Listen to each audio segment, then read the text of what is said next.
What happens when Hollywood royalty collides with actual royalty and daytime TV doesn't play by the rules? What unfolds is nothing short of explosive. Picture a live studio audience, cameras rolling, millions watching from home. One moment of raw, unscripted confrontation, and suddenly the glossy facade of carefully crafted PR begins to crack. This wasn't supposed to happen, not on Meghan Markle's watch. But Whoopi Goldberg wasn't reading from the script. Before we dive into the details of what went down on The View, do me a favor, if you haven't already, hit that subscribe button, smash the like, and drop a comment below. Let me know whose side you're on after hearing this whole story. Trust me, you're going to want to hear every moment because the tension, the silence, and the walk-off heard around the world. This wasn't just TV. This was a cultural reset. It all started with a seemingly innocent invitation to appear on The View. Meghan Markle had accepted, likely expecting another polished media appearance to promote her latest initiative, an Archewell-linked education fund aimed at supporting marginalized youth. It's the type of press appearance she's become accustomed to, respectful, empathetic, scripted in tone. A platform for positive change, or at least, that's what her PR team envisioned. But The View is not a red carpet interview. And Whoopi Goldberg? She's not an Entertainment Tonight correspondent. From the moment Meghan entered the studio that morning, tension simmered beneath the surface. She was composed, of course, dressed impeccably in a soft, neutral blouse, minimal jewelry, poised smile. The studio lights cast a warm glow across her face as she greeted the co-hosts, Joy Behar, Sunny Hostin, Sarah Haynes, and of course, Whoopi herself. There were smiles, hugs, the kind of scripted camaraderie expected of daytime talk shows. But behind the smiles was a storm no one could see coming. The first few questions went as expected. Joy and Sarah took the lead, asking about Meghan's work in philanthropy, motherhood, and life after the monarchy. Meghan responded smoothly, recounting her journey away from royal life, the emotional toll it took, and the power she found in her voice. The audience applauded her vulnerability, but you could see it in Whoopi's eyes. She was waiting. She wasn't interested in the curated version of Meghan's story. She was interested in the parts Meghan preferred not to talk about. Then, Whoopi leaned forward and changed the tone of the interview in a single breath. "Meghan," she said, "you've spoken a lot about being silenced. But you've also had some of the biggest platforms on the planet to share your story. Oprah, Netflix, Spotify. So I have to ask, is it really silence if you're always the one with the mic?" The air shifted instantly. Meghan's smile froze for half a second. She adjusted her posture, placing both hands firmly on her lap, and responded with measured calm. "What I meant when I talked about being silenced was that, within the institution, my voice wasn't mine. Decisions were made for me. I wasn't allowed to correct misinformation or defend myself. Speaking out now isn't about attention, it's about healing and truth." But Whoopi wasn't done. "Okay, but how does that square with monetizing that truth?" she asked, voice even. "There's the Netflix deal, the Spotify series, the memoirs. And now another docuseries. That doesn't feel like silence. That feels like control. Like branding." The studio was still. Meghan's expression didn't change, but her eyes darkened slightly. She replied, "I understand the skepticism, but if people like me don't use these platforms to tell their truth, then those narratives get written for us by tabloids, by gossip blogs, by people who've never met us." Whoopi didn't flinch. "Fair. But the difference is, most people don't have the option to do a Netflix special. Most people can't leave the royal family and land on the cover of Time. So, at some point, people start asking, is this still about justice? Or is it about image control?" That's when the temperature in the room dropped. Meghan took a long pause. She glanced sideways at Joy and Sunny, who both wore unreadable expressions. She finally answered, her voice slightly tightened. It's about both. It's about reclaiming dignity while creating opportunity. And it's about making sure that no woman ever feels like she has to stay silent just to survive. But Whoopi wasn't letting up. But isn't that the contradiction, Meghan? She asked. You've said you want privacy, but every year you're on another cover, another interview, another podcast. At what point does the public start asking, is this privacy or publicity? Meghan's voice wavered for the first time. I'm allowed to define the terms of my story. Everyone should be. Whoopi leaned back, arms crossed, giving the audience a moment to absorb the weight of that statement. Then she said what many in the media world had been whispering for years. But isn't that the thing, Meghan? You don't just want to tell your story. You want to control everyone else's version of it too. And the second someone challenges your version, it's racism or trauma or betrayal. When does accountability come into play? The room was now frozen. Even the production crew was holding their breath. Meghan's face visibly flushed. Her jaw tightened. There was no PR team in her ear now. No carefully edited footage. Just her, a camera, and one of the most respected voices in television holding her accountable. I came here to talk about real issues, Meghan snapped, voice shaking. And instead, I'm being interrogated on my motives like I'm on trial. Whoopi didn't blink. This is a real issue. Power and platform are real. And how you use them matters. That was the moment. The line had been crossed. Meghan stood up, chair scraping loudly against the floor. The audience gasped. Some instinctively applauded, unsure of whether it was support or shock. Meghan turned to Joy briefly, then Sunny, and then to Whoopi. I thought this was going to be a conversation, not an ambush, she said. I won't be disrespected on national television. Then, without waiting for a response, she walked off the set. The cameras stayed on Whoopi, whose expression remained eerily calm. After a pause, she simply said, sometimes truth hurts. And sometimes people walk away from it. That moment would explode online within minutes. The clip of Meghan walking off The View would rack up 10 million views before the hour ended. Headlines across the world would debate who was right, who crossed the line, and whether this marked the end of Meghan's media invincibility. One thing was certain, live television just reminded everyone why it's still the most dangerous platform in the game. So what do you think? Was Whoopi right to challenge Meghan? Or did the conversation go too far? Let me know in the comments, and don't forget to subscribe, because the next is where things get even messier. Meghan's team hits back, the media goes into meltdown, and the palace. Oh, they're watching too.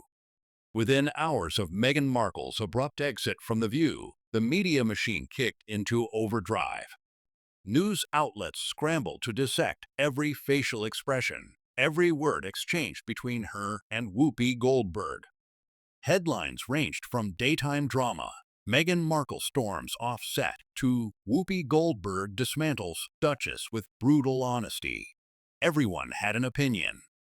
But what no one could ignore was the fact that Meghan, once untouchable in her public appearances, had just suffered a very public unraveling. The fallout started online. On Twitter, #MeghanWalkoff and #WhoopifsMeghan began trending simultaneously. YouTube exploded with clips of the confrontation, some praising Whoopi's candor, others decrying her approach as aggressive or ambush journalism. The polarized public reaction was immediate and vicious. Supporters of Meghan launched threads defending her poise and arguing that her trauma should not be interrogated on live television. Others, including longtime skeptics of the Sussexes, saw the moment as proof that her image was more curated than authentic. But beyond the keyboard warriors, something more serious was brewing. Major media commentators began weighing in. Piers Morgan, never one to miss an opportunity, tweeted, "Bravo Whoopi Goldberg." Someone finally held Meghan Markle accountable on air instead of worshipping her like royalty. And what did Meghan do? She ran. Meanwhile, others like CNN's Van Jones urged caution, writing, "There's a difference between tough questions and tearing someone down.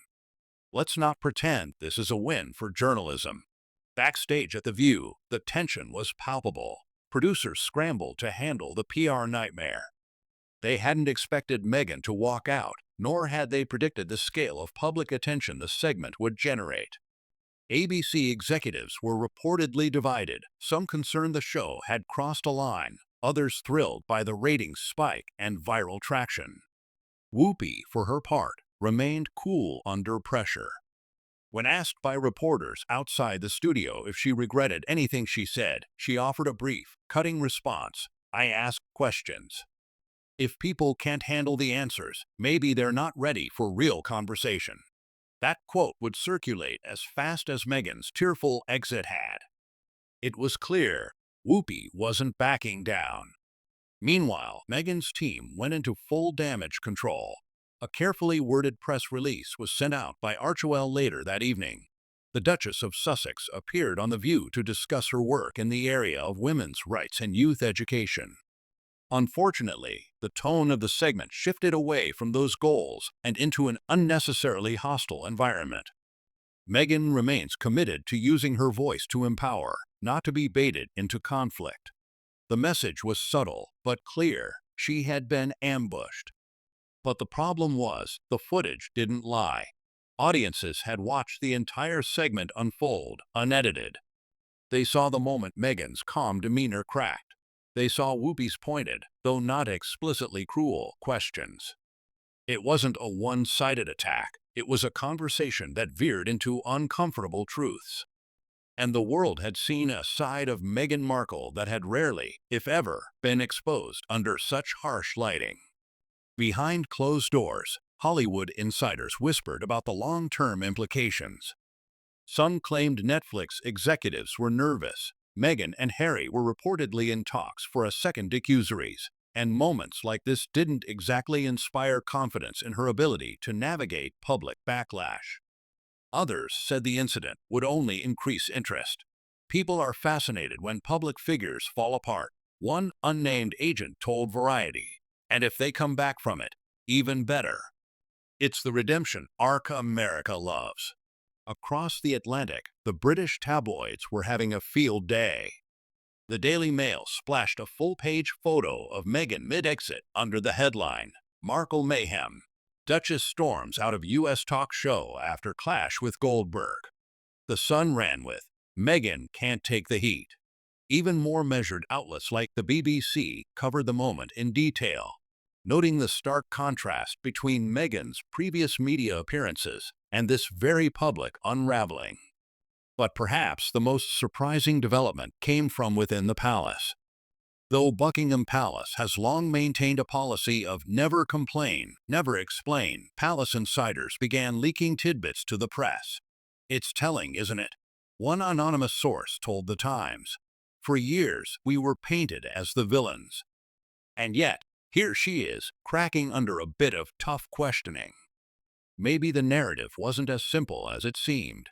The palace didn't comment officially, but the message was clear. The tide of sympathy was shifting. And Meghan? Sources close to her said she was devastated. That night, she reportedly returned to her Montecito estate and met with her PR advisors for hours, trying to determine the best course forward. Cancel remaining media appearances? Do a follow-up interview? Release a heartfelt video? No decision was made immediately, but one thing was clear: her media strategy would need to change. The question now wasn't just whether Meghan could recover, but whether she would choose to confront the moment or retreat entirely from the spotlight. It was uncharted territory for someone who had spent the last 5 years controlling the narrative. As for Whoopi, she ended the next episode of The View with a pointed message that felt aimed directly at Meghan, though she never said her name. "When people come on this show, they know what they're walking into. We ask real questions, because real issues deserve real conversations. If you don't want that, maybe this isn't your stage." That clip, too, went viral. In a matter of 24 hours, Meghan Markle went from orchestrating another flawless PR moment to starring in what many were calling one of the most jaw-dropping daytime TV walk-offs ever. And yet, the story wasn't over. Because what came next, the reactions from other celebrities, from former royal insiders, and even from Harry himself, would take this from a headline to a full-blown cultural flashpoint. In the days following Meghan Markle's emotional walk-off from The View, the entertainment industry, political commentators, and even fellow talk show hosts couldn't help but weigh in. It was no longer just about a clash of personalities between Meghan and Whoopi. It was about truth, authenticity, celebrity privilege, and the uncomfortable intersection of royalty and American media. Meghan had been portrayed as a victim, a rebel, a voice for the voiceless. But now she was being examined under a microscope sharper than ever before. First came the celebrity reactions, and they were far from unanimous. Tyler Perry, a known supporter and friend to the Sussexes, posted a cryptic Instagram story that read, "Sometimes truth isn't kind. But unkindness isn't truth either." It didn't name Whoopi or Meghan directly, but it was widely interpreted as a gentle defense of Meghan, suggesting that the line of questioning crossed into the personal. Oprah Winfrey, surprisingly silent at first, eventually commented through a representative that Meghan remains a woman of deep integrity and courage, and that won't change because of one tense moment. But others were not so forgiving.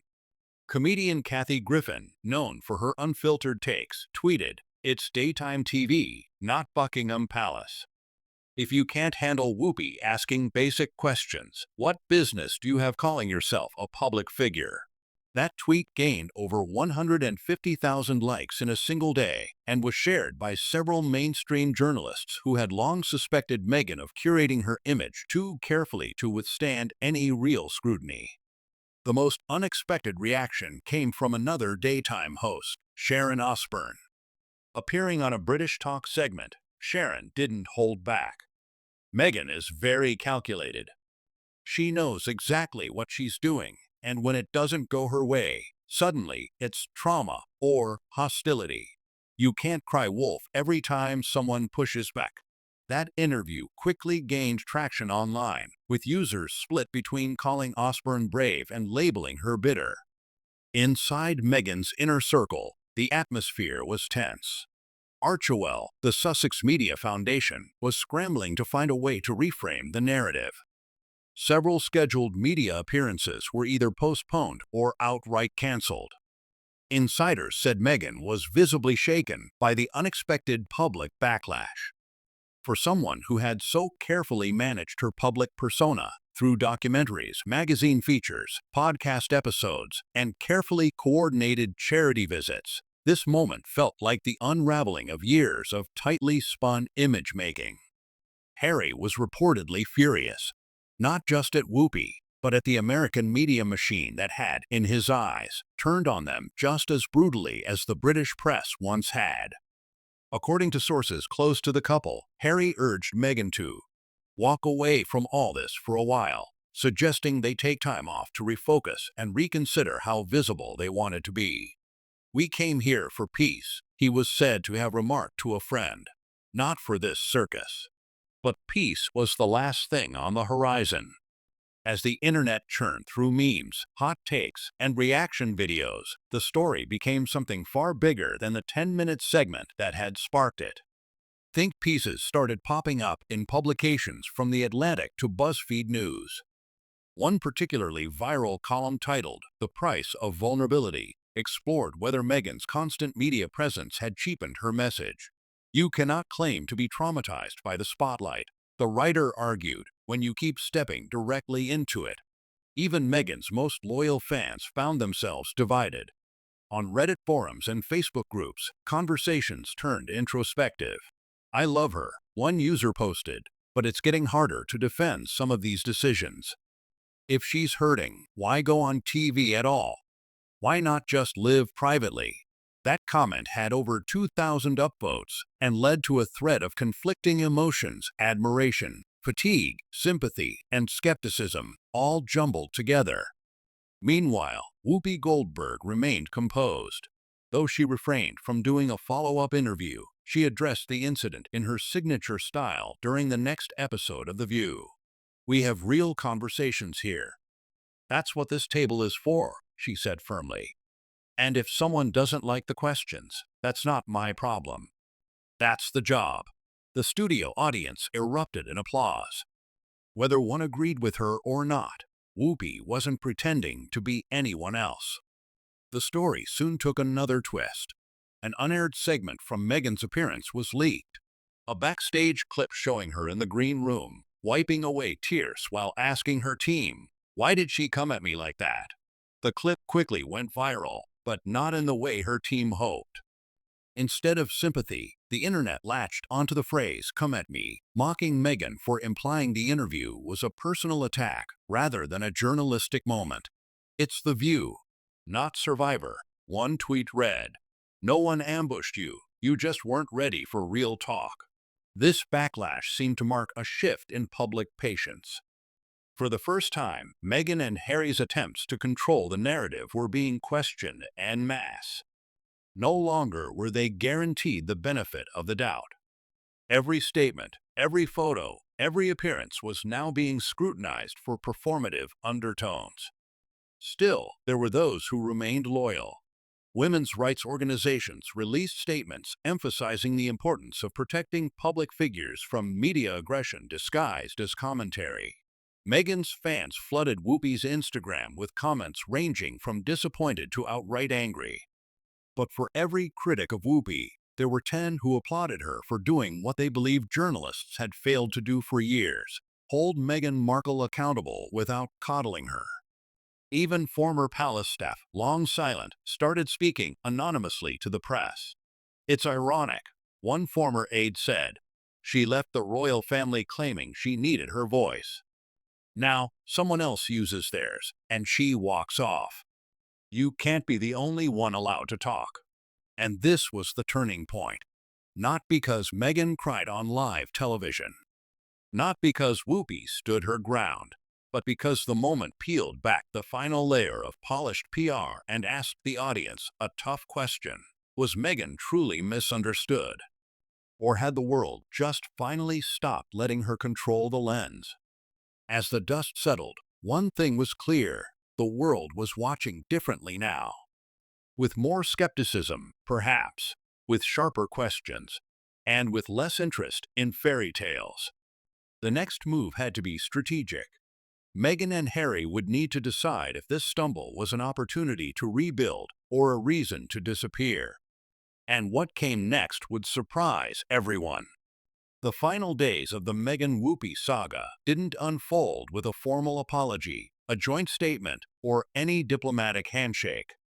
No olive branches were extended, no on-air reunions took place, and certainly no PR-crafted reconciliations were forced onto the public. Instead, what followed was far more revealing: a slow, visible shift in how Meghan and Harry navigated their brand, their image, and the very question of whether the spotlight was worth it anymore. The fallout from Meghan's walk-off continued to dominate headlines for weeks, spilling into op-eds, reaction podcasts, and late-night monologues. Colbert cracked a joke about it during his opening bit. "You know it's bad when you walk off The View and somehow Whoopi looks more composed than you." The audience roared with laughter. But the moment carried weight. What was once unthinkable, Meghan Markle, symbol of modern royalty and progressive virtue, becoming a punchline, was now a reality.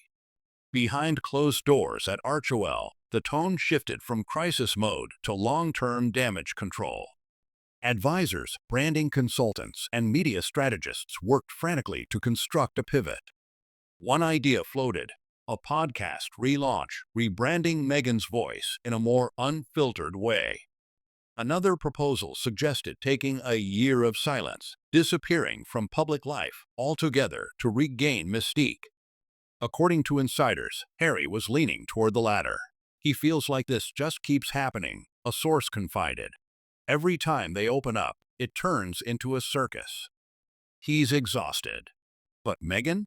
Meghan wasn't so ready to disappear. Not yet. According to multiple insiders, she pushed back hard against the idea of stepping out of the spotlight. "This is my story," she was quoted saying in a closed-door meeting. "They don't get to rewrite it because of one bad interview." Still, the mood was different now. Even her closest allies, those who once urged bold media moves, were urging caution. One longtime publicist reportedly warned her, "This isn't about victimhood anymore. People want to see strength, not just sadness." Meanwhile, Whoopi Goldberg remained resolute, declining all additional interviews on the matter, but issuing a brief statement on The View 2 weeks later. "There's no hate in my heart," she said, "but we have to be allowed to ask questions. That's what this show is. That's what I am. If someone can't sit at this table and talk, maybe they shouldn't sit at it." That final line, "maybe they shouldn't sit at it," became a viral soundbite. TikToks remixed it, podcasts dissected it, and YouTubers titled entire reaction videos around it. For many, it was Whoopi's mic drop, a reminder that talk shows weren't therapy sessions. They were arenas for public discourse, unscripted and, at times, uncomfortable. And yet, it wasn't just Whoopi who held the cultural megaphone. As the public reevaluated Meghan's narrative, more former staff, journalists, and Hollywood personalities began sharing quiet reservations they had long kept to themselves. One former Netflix executive who worked on Harry and Meghan anonymously told Variety, "There was always a sense of eggshells. You couldn't question anything too hard. Everything was curated for sympathy." Even fans started calling for accountability. Social media, once flooded with unconditional support, began to shift. Hashtags like #IslandWithMeghan were slowly replaced by #LetMeghanHeal and even #LetThemRest, indirect pleas for the couple to step back, regroup, and perhaps reconsider their role in the media landscape they once criticized so heavily. By month's end, Meghan and Harry quietly canceled 3 upcoming appearances. Rumors swirled that Netflix was pausing development on future projects. Spotify had already cut ties earlier in the year, and now even tech companies once eager to align with their image were stepping back, unsure if the brand had drifted into volatility. But here's the twist. In this unexpected silence, something strange happened. The Sussexes' absence started sparking more interest than their presence. Headlines speculated about their next move, while fans and critics started reimagining them not as public figures, but as cautionary tales. Documentaries, media panels, and viral clips began analyzing the entire rise and fall. Did Meghan overplay her hand? Became the new central question. And everyone had an opinion. Inside the palace walls back in the UK, things were quieter but not oblivious. While official statements remained non-existent, royal watchers reported that the firm viewed the situation with a quiet sense of vindication. "They always believed she'd unravel herself," one royal biographer claimed. And unfortunately, it appears she just might. So what does the future look like for Meghan Markle, actress turned duchess turned advocate turned media firebrand? In a surprise twist, Meghan resurfaced weeks later, not on a talk show, not on a podcast, but at a small event in Santa Barbara, a community literacy drive. No press, no speeches, just candid photos of her reading to children, wearing jeans and a soft gray sweater. For some, it felt authentic. For others, it felt like image rehab. But one thing was certain, she wasn't done. Not by a long shot. The world had changed. The conversation had evolved, and Meghan was now part of a more complicated cultural story, one about power, performance, identity, and the peril of trying to control a narrative in a world that refuses to be controlled. So what do you think? Was this just a rough chapter in a larger journey, or a turning point that rewrote the entire book? Let us know your thoughts in the comments. If you followed the saga this far, hit that subscribe button and turn on notifications so you don't miss what happens next. Because if this story has proven anything, it's that the next twist is never far away.